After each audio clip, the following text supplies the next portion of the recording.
was an unusually mild winter in the Finger Lakes, but a severe cold snap in late April created a great deal of concern and damaged many vines.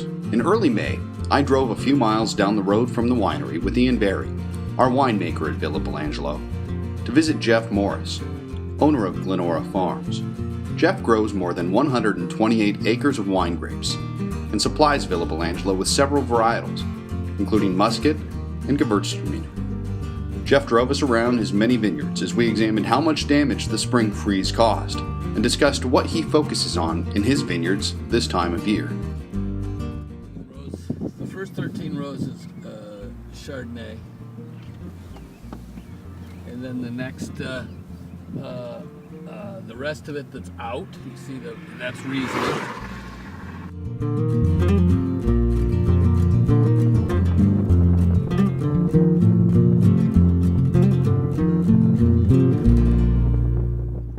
We've got Cab Franc, which, you know, Cab Franc, it just seems like they did fine. Yet I've talked to people that got up, you know, out west and get whacked. So then you switch over here to, you can see the difference. This is Chardonnay now. Now this Chardonnay is unique because we have this Chardonnay on a very low vigor rootstock.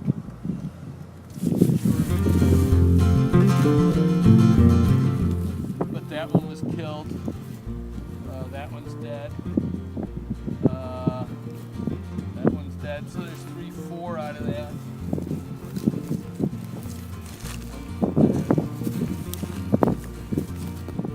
But it also shows you how close we were to a complete disaster. Yeah. We were right on the edge. This is a Velvet Muscat vine. This is about a 3-year-old vine. And you can see here, and you can see the clusters are actually starting to form in really healthy bit of growth here.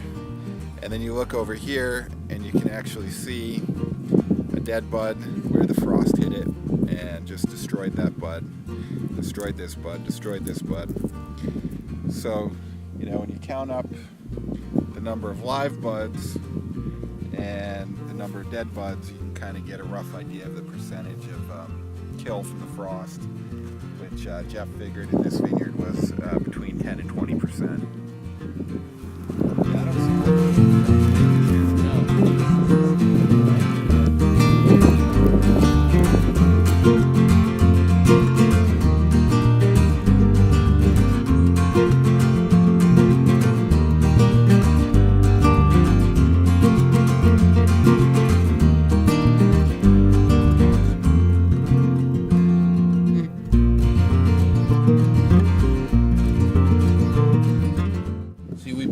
every other row.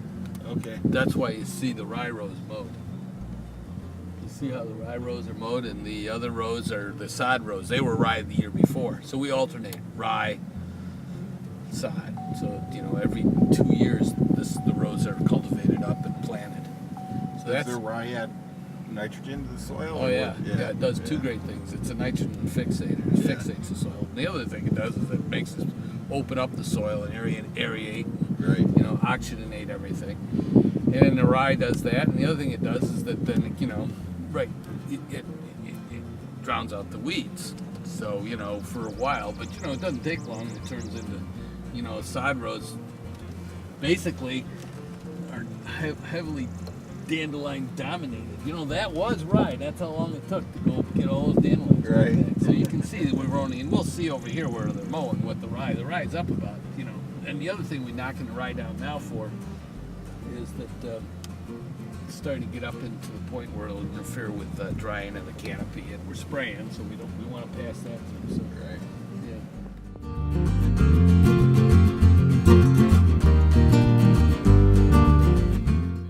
Now in this Vidal block, because it was a young block and we needed some more nutrients in it, we planted rye every row. So you can see the height of the rye. Right. You can see what he's mowing down. And it acts also like green manure too, because you know that when you knock that down and it acts like a bit of a mulch. Yeah.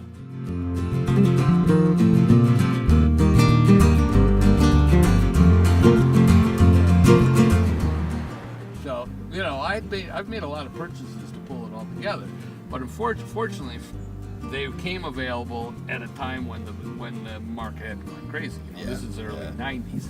You know, and next thing I know, I have my hands full. This is the first thing